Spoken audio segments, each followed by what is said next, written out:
하나님 아버지와 우리 주 예수 그리스도로부터 오는 은혜와 평강이 이 자리와 온라인으로 예배를 드리시는 모든 그리스도의 청년들과 또 오부 예배의 성도님들께 함께하기를 우리 주님의 이름으로 축원합니다. 최근 교회에 오시는 성도님들을 뵙고 또 우리 청년들을 만나다 보면 감기에 걸린 분들을 종종 만나 뵙게 됩니다. 특별히 대학교를 다니고 있는 지체들은 중간고사 기간이 다가오면서 조금씩 분주하게 시험을 준비하고 계신 것 같고, 또 교회 안에서는 다양한 사역과 교육 훈련들이 끊임없이 진행이 되고 있으니 환절기에 분주함까지 겹쳐져서 아프신 분들이 더 많아지셨구나라는 생각이 듭니다. 그래서 날씨를 비롯해 많은 것들이 변해가고 또 분주해지고, 그 분주함 속에서 때로는 매정해지는 순간들을 보내는 우리에게는 따뜻함이 필요하다라는 생각을 해보게 되었습니다. 사람 마음이라는 것이 참 변덕이 심해가지고 얼마 전까지는 시원해져서 참 좋다고 설교를 했던 것 같은데, 이제는 육적인 또 영적인 감기에 걸리신 분들을 바라보며 다시 따뜻함이 필요하구나 생각해보게 되는 것 같습니다. 여러분의 몸과 마음의 상태는 어떠신가요? 따뜻하십니까? 추석에 많이 드시고 오셔서 따뜻하신가요? 만약에 따뜻하지 않다면 어떤 노력을 하고 계십니까? 저는 요즘 따뜻한 물로 샤워도 하고 또 평소보다 따뜻한 물이나 차도 많이 마시고, 조금 이른감이 있기도 하지만 트렌치코트를 꺼내 입으면서 몸이 차지 않도록 신경 써서 다니는 것 같습니다. 그렇게 하면 몸은 어느 정도 좀 따뜻해지는 것 같더라고요. 그런데 몸은 좀 따뜻해져도 마음은 그렇지 않을 수 있다는 것도 종종 느끼고 있는 요즘입니다. 좀처럼 해결되지 않는 고민,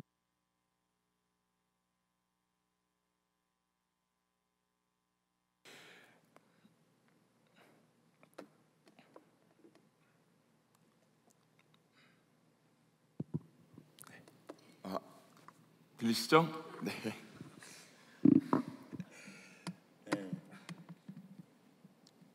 무엇보다 이전에 가깝게 계신다 여겼던 그 주님이 참 멀리 계신 것처럼 느껴질 때, 몸과 마음은, 몸은 좀 따뜻하게 만들 수 있을지 몰라도 영혼과 마음까지 따뜻하게 만드는 일이 쉽지는 않더라는 것입니다. 그렇게 영적인 감기에 걸리면 우리는 내 자신을, 그리고 또 함께 지내는 이들을 따뜻하게 대해주지 못하기도 합니다. 그런데 이러한 영적인 감기는 단순한 따뜻함으로 이길 수 있는 것이 아닌 것 같습니다.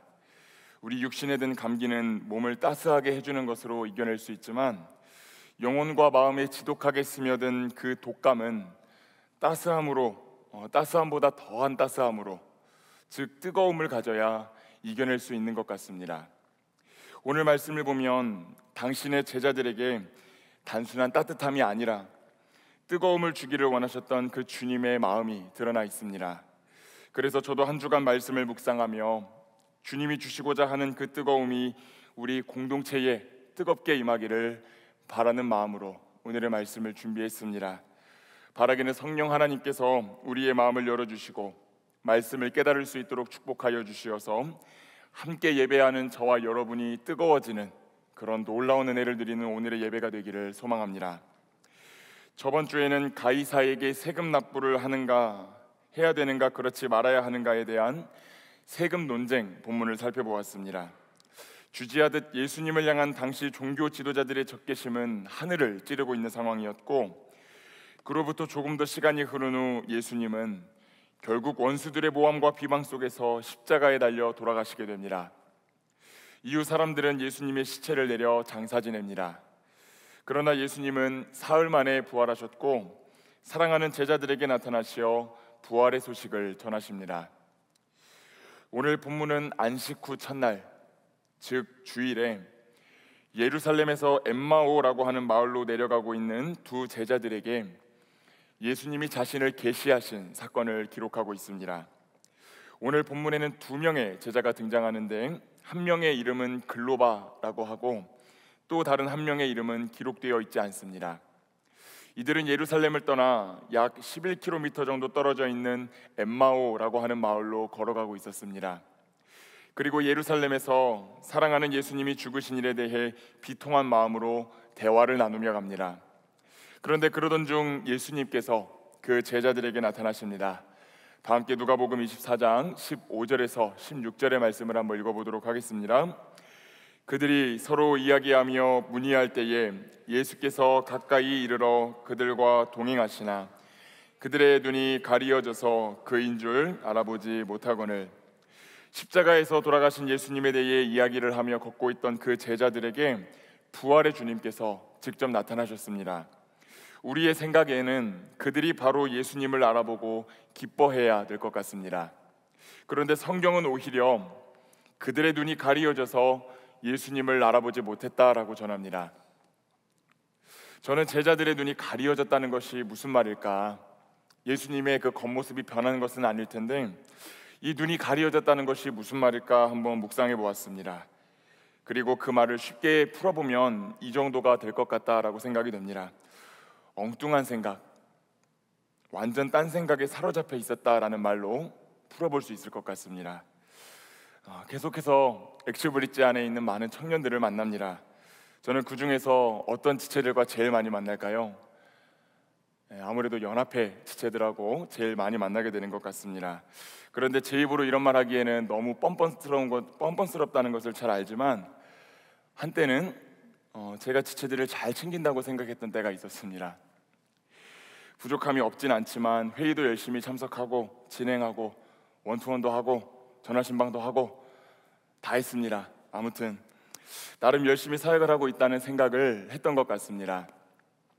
벌써부터 좀 시선이 따갑고 등에 좀 땀이 나는 게 느껴지는 것 같습니다. 그런데 어느 순간부터 지체들이 좀 힘들어 보인다라고 느꼈던 순간들이 있습니다. 그래서 저는 그렇게 생각했어요. 나의 사랑과 관심이 필요하구나. 그렇게 큰 착각을 하고 지체들에게 한 명씩 안부 전화를 돌리기 시작했습니다. 사역은 괜찮은지, 힘든 것은 없는지 묻는데 그때 한 지체가 저한테 해줬던 말이 생각이 납니다. 목사님이 저희랑 있을 때 저희한테 집중을 좀 더 해주시면 좋겠다고. 잠깐 같이 있는 시간조차도 목사님은 다른 곳에 있는 것 같다고, 오히려 신방은 많이 해주고 있다고. 그렇게 전화 신방을 마치고 그 지체의 말을 한번 곰곰이 생각해 보았습니다. 그리고 제 몸은 지체들과 함께 있었지만 그 정신이 다른 곳에 있었다라고 하는 것을 알게 되었습니다. 몇 시까지 보내야 하는 일들, 오늘 안에 해야 하는 일들, 돌려야 하는 연락들로 제 정신이 가득 채워져 있으니까 연합회 지체들과 회의를 마친 후에도 어떨 때는 혼자 엉뚱한 소리를 하고 기억을 못할 때도 있고 딴소리를 할 때가 있었다라는 것입니다. 함께 있었지만 어찌 보면 진정한 의미에서 함께 있던 것은 아닐지도 모르겠습니다. 오늘 본문에 나오는 제자들의 모습이 그랬다라는 것입니다. 오늘 본문 17절부터 살펴보시면 두 제자에게 나타나신 예수님께서 제자들이 무엇에 대해 이야기하며 걷고 있었는지에 대해 질문하십니다. 그러자 제자 중 한 명인 글로바라고 하는 사람이 예루살렘에서 있었던 일을 당신만 모르고 있느냐라고 비꼬듯이 반문합니다. 정작 아무것도 모르고 있는 것은 자신이면서 이 예수님을 비꼬고 있지요. 예수님은 다시 무슨 일이냐라고 물으시고 제자들은 예수님에 대한 자신들의 생각을 말합니다.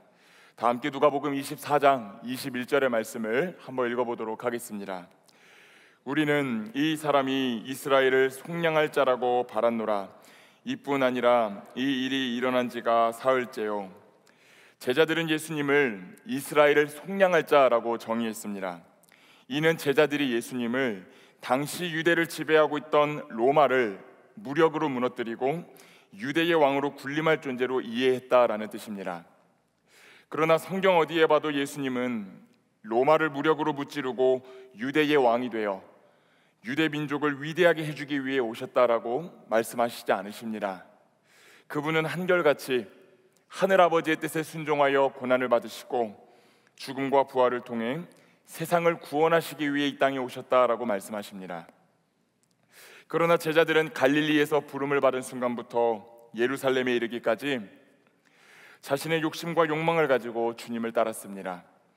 주님과 밤낮으로 함께 있으며 말씀을 배우고 그분이 베푸시는 기적도 수차례 경험했지만 그들은 자신들만의 딴 생각에 사로잡혀 예수님이 어떤 분이신지, 무엇을 말씀하셨는지 기억도 못하고 깨닫지도 못합니다.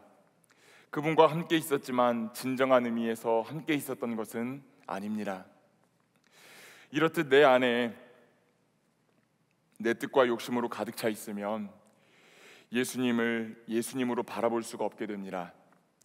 이것이 눈이 가리어졌다라는 뜻이 아닐지 생각해 봅니다. 제자들은 분명 부활의 주님과 대화를 하고 있지만 제자들은 그분이 주님이라고 전혀 생각하지 못합니다. 사흘째 부활하신다고 했던 예수님의 말씀이 믿기지도 않고 로마도 여전히 멀쩡했기 때문입니다. 이러한 제자들의 영적인 방황이 계속되는 것을 볼 수가 있는데, 다 함께 누가복음 24장 22절에서 24절의 말씀 한번 읽어보도록 하겠습니다. 또한 우리 중에 어떤 여자들이 우리로 놀라게 하였으니 이는 그들이 새벽에 무덤에 갔다가 그의 시체는 보지 못하고 와서 그가 살아나셨다 하는 천사들의 나타남을 보았다 함이라. 또 우리와 함께 한 자 중에 두어 사람이 무덤에 가 과연 여자들이 말한 바와 같음을 보았으나 예수는 보지 못하였느니라 하거늘. 이 부분을 보면 이 두 제자는 여제자들이 전해주었던 증언도 믿지 못합니다. 여제자들은 부활의 소식을 전하는 천사를 만난 다음에 제자들에게 알려주었지만 제자들은 그래봐야 결국 부활의 주님을 만난 사람은 아무도 없지 않느냐라고 반문하며 그 예루살렘 공동체를 떠나왔습니다. 이렇게 오늘 본문을 깊이 살펴보면 이 두 제자가 깊은 절망 속에 빠져 있구나라고 하는 사실을 깨닫게 됩니다. 그들의 눈은 가리어져 있습니다. 주님을 보고 있으나 보지 못합니다. 대화를 나누나 깨닫지 못합니다. 17절 말씀을 보면 그들은 얼굴에 슬픈 빛을 띠고 그 자리에 우두커니 머물러 있었다라고 기록합니다. 사소한 질문도 비꼬아 대답할 정도로 마음의 여유가 없어져 버렸습니다. 부활의 주님에 대한 소식을 들었지만 그것이 희망이라는 사실을 인지하지 못합니다. 그러니 그런 그들이 엠마오로 걸어가면서 무슨 대화를 나누고 있었을까요? 아무런 기대도 없이, 아무런 희망도 없이 절망 속에 있었던 그 제자들은 죽음, 실패, 두려움, 후회와 낙심, 막막함에 대해서만 이야기를 나누고 있었을 것입니다. 또 여기서 주목해 봐야 되는 것은 이들이 예루살렘을 떠나 엠마오라고 하는 마을로 가고 있었다라고 하는 부분입니다. 여러분, 예루살렘이 어디입니까? 예루살렘이 어디인가요? 예루살렘은 주님의 죽음과 부활이 이루어진 장소이고 예수님이 떠나지 말고 지키라고 말씀하신 장소이면서 오순절 성령 강림 사건을 통해 주님의 선교가 시작이 되는 장소입니다. 그러니 예루살렘은 한마디로 정의하면 사명의 자리라고 볼 수가 있겠습니다. 그러나 모든 희망을 상실해버린 두 제자는 곧장 예루살렘을 떠나 엠마오로 걸어갑니다. 엠마오는 따뜻한 우물 혹은 온천이라는 뜻을 가지고 있습니다. 사명을 잃어버린 이들이 결국 갈구하게 되는 것은 아주 잠깐 동안 몸을 따뜻하게 데울 수 있는 세상의 것, 임시 방편의 것임을 우리는 보게 된다라는 것입니다. 사랑하는 여러분, 오늘 본문에 등장하는 이 제자들의 이야기가 왠지 모르게 낯설지가 않은 것 같습니다. 왜 그럴까요?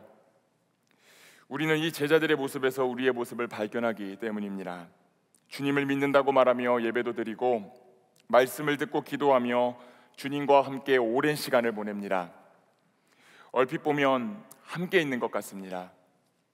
그러나 우리는 결정적인 순간 주님의 뜻을 우리의 삶에 녹이기 위해 노력하는 것이 아니라 우리의 뜻에 주님이 맞춰주시기를 강요하곤 합니다.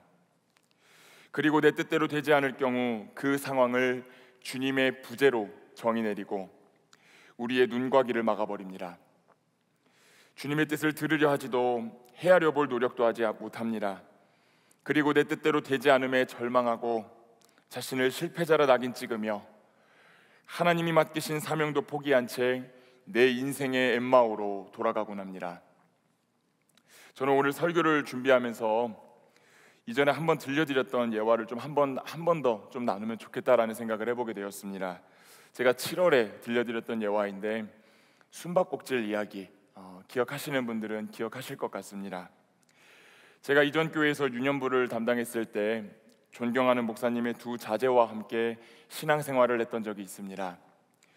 그 목사님의 설교에서 들었던 내용인데, 큰 아들과 작은 딸과 함께 숨바꼭질을 하셨던 일을 들려주셨던 것이 종종 많이 생각이 납니다.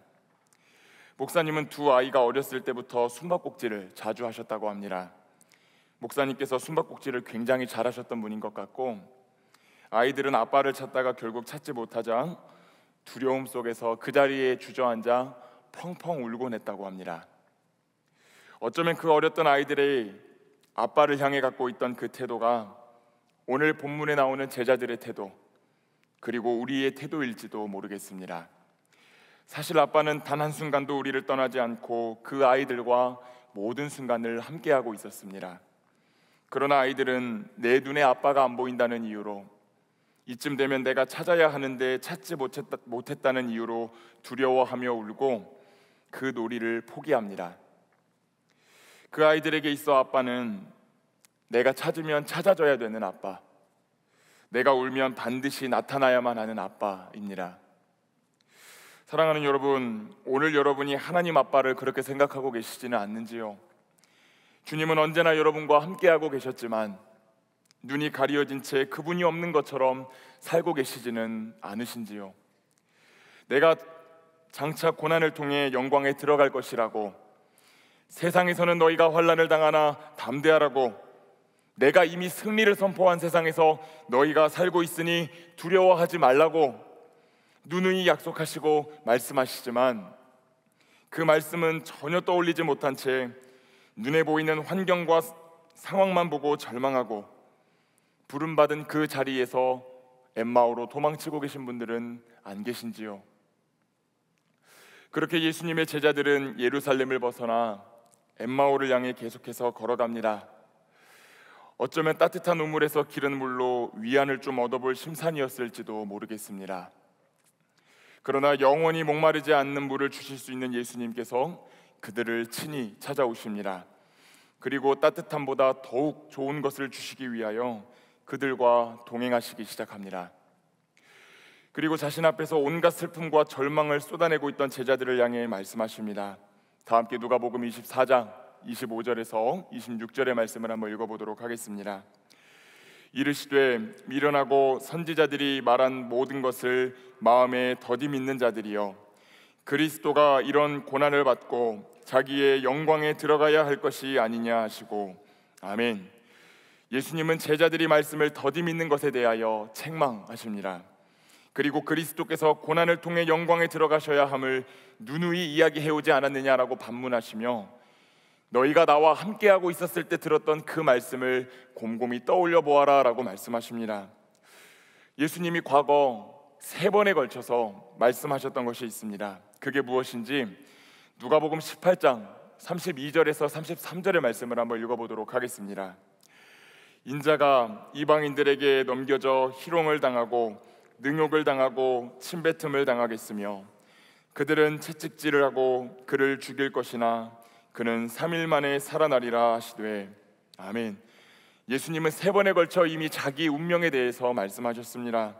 고난과 죽음을 통하여 영광에 들어가실 것이라고, 그리고 부활하실 것이라고, 그렇게 고난이 축복이 되고 영광이 될 것이라는 말씀, 자신의 죽음으로 죽음을 죽이실 것이란 그 약속의 말씀이 그대로 이루어지고 있다라고 하는 것을 너희가 기억해야 된다라고 말씀하십니다.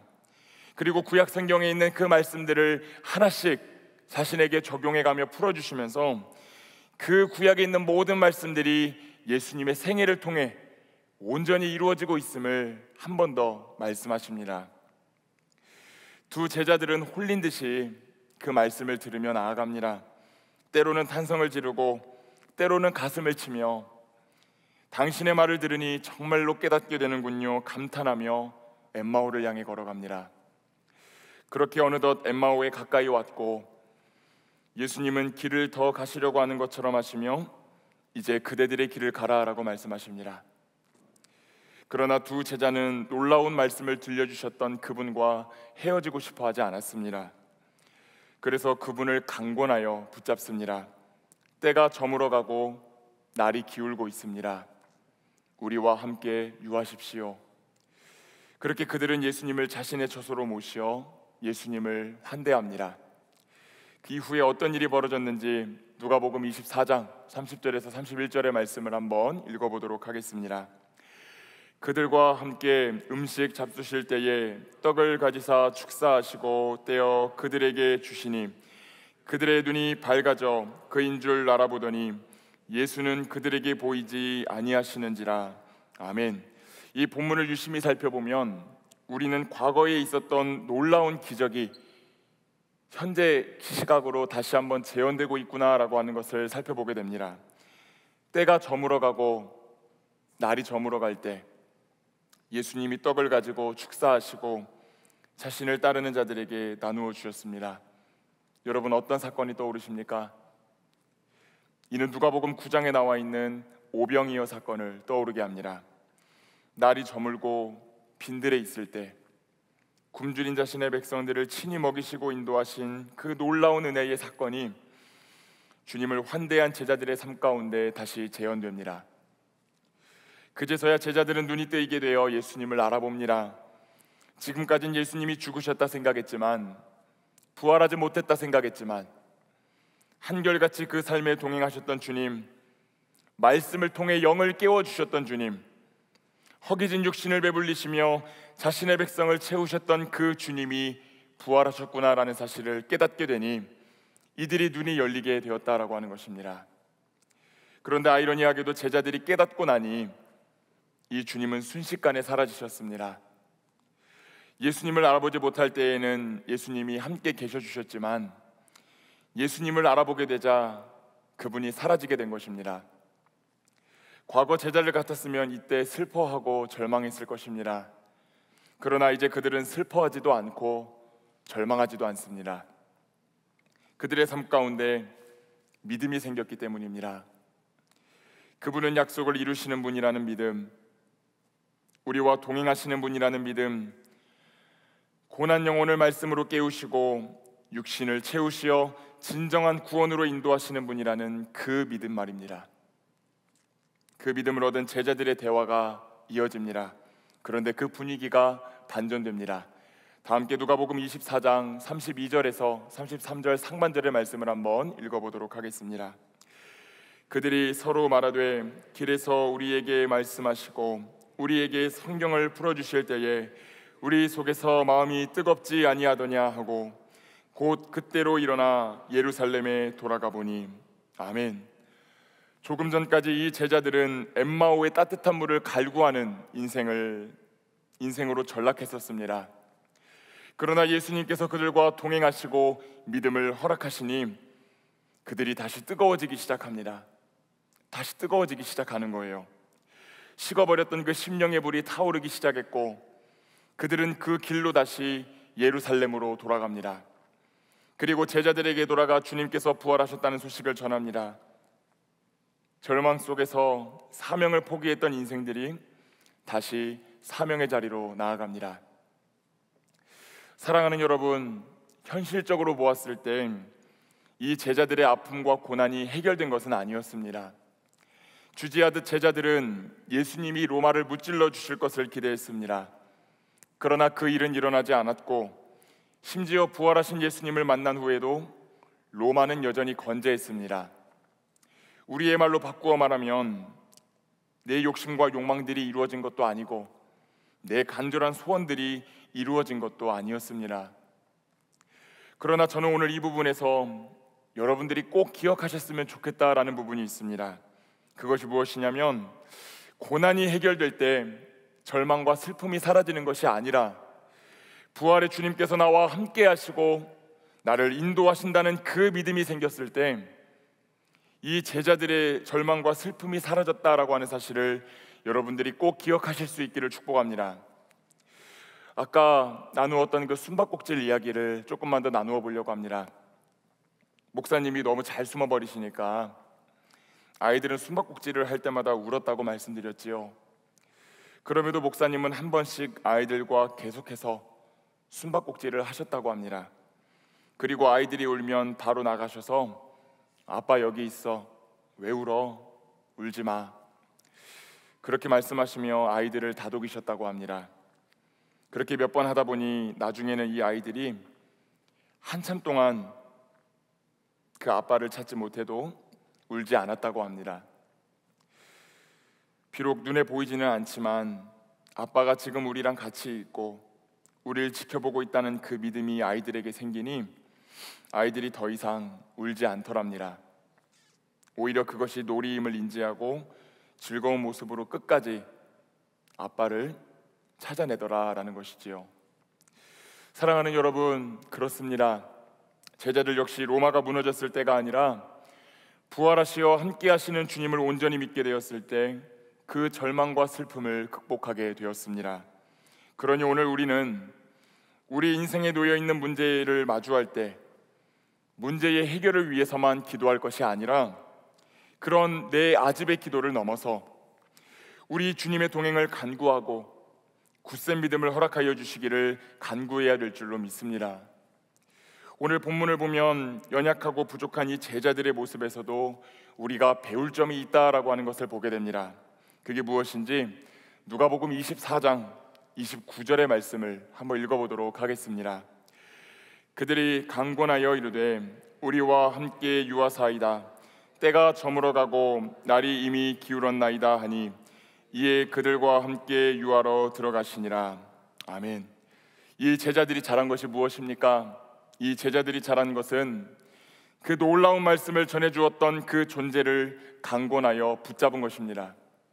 말씀이 육신 되신 주님을 붙잡았고 그분의 입에서 흘러나오는 말씀을 간절한 마음으로 들으며 사모했습니다. 그러자 예수님은 그들과 함께 머무시기로 결정하십니다. 자신을 붙잡는 자를 오히려 주님께서 더 꽉 붙잡아 주신 것입니다.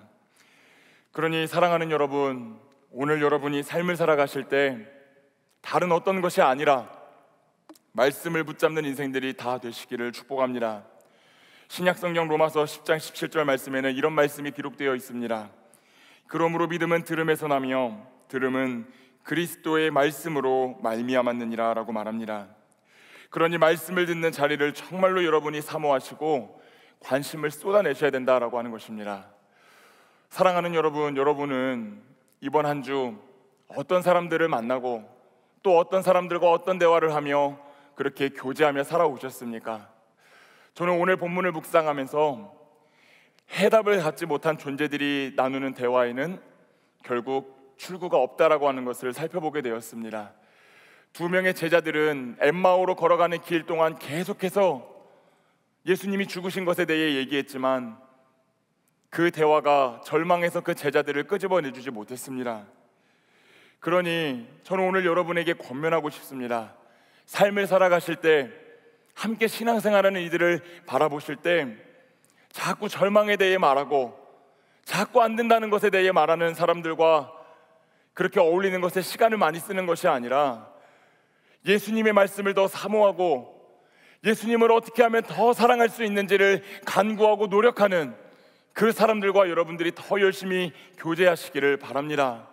때로는 이 강단에서 선포되어지는 말씀이 이해가 안 될 때가 있습니다.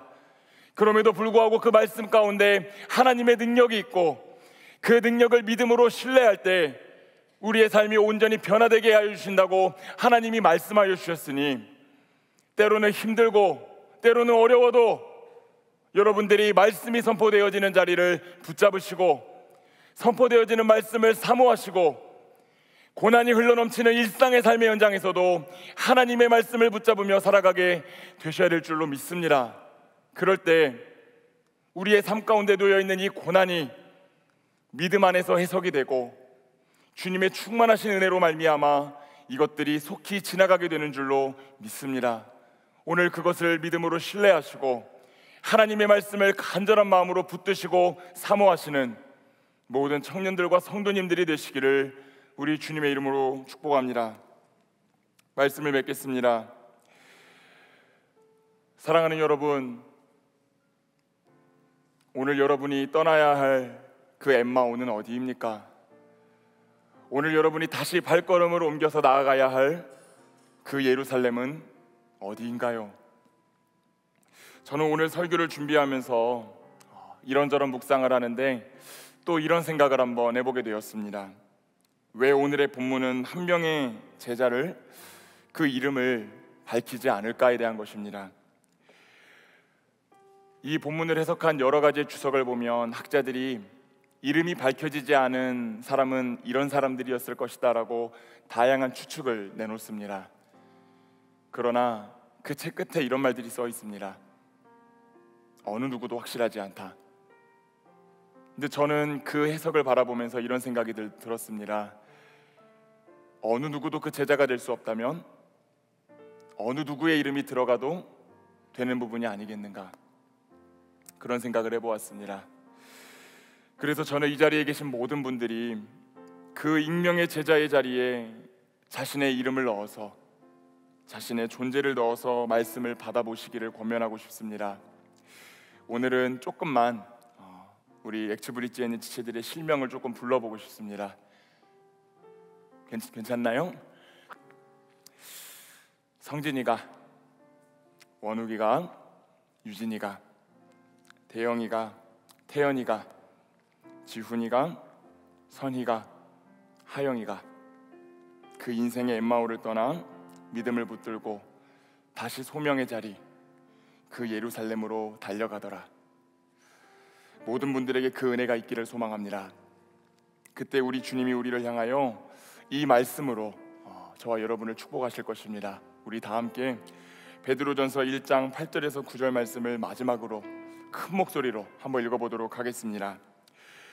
예수를 너희가 보지 못하였으나 사랑하는도다. 이제도 보지 못하나 믿고 말할 수 없는 영광스러운 즐거움으로 기뻐하니 믿음의 결국 곧 영혼의 구원을 받음이라. 아멘. 간절히 바라기는 이 약속의 말씀을 붙드시고 부활의 주님과 동행하심으로 사그라들지 않는 뜨거움 속에서 엠마오를 벗어나 다시 사명의 자리, 다시 그 예루살렘으로 달려나가시는 그리스도의 청년들과 모든 오부 예배의 성도님들이 되시기를 우리 주님의 이름으로 축원합니다. 기도하겠습니다. 사랑과 자비가 풍성하신 아버지 하나님, 오늘도 저희를 주님 전에 불러주셔서 하나님의 말씀을 듣게 하여 주신 것을 감사드립니다. 주님, 우리가 주님의 이름을 부르며 주님과 오랜 시간을 교제했다고 여겼지만 우리는 주님과 함께 있지 못했던 때가 많았음을 고백합니다. 그래서 주님의 부활을 믿지 못하고 주님의 말씀에 능력이 없다 치부하며 내 삶과 내 상황과 환경에 매몰되어서 따뜻한 것을 추구하는 내 인생의 엠마오로 도망쳤음도 고백합니다. 주님, 그럼에도 불구하고 우리를 포기하지 않으시고 우리와 동행하여 주시고 우리에게 말씀하여 주시고 우리의 육신을 다시 한번 채워서 사명의 자리로 갈 수 있도록 도와주시니 감사드립니다. 이제 우리가 우리 인생의 엠마오를 벗어나 다시 예루살렘으로 갈 수 있도록 인도하여 주시고 그 사명의 자리에서 하나님의 말씀을 믿음으로 붙들고 주님이 맡기신 사명을 감당하며 뜨거움 속에서 다시 한 번 더 주님을 향하여 그 마음을 가지고 신앙생활에 나가는 우리의 모든 청년들과 성도님들이 될 수 있도록 주께서 역사하여 주시옵소서. 그렇게 하실 우리 하나님께 모든 감사와 영광 올려드리며 사랑이 많으신 예수 그리스도의 이름으로 간절히 기도드립니다. 아멘.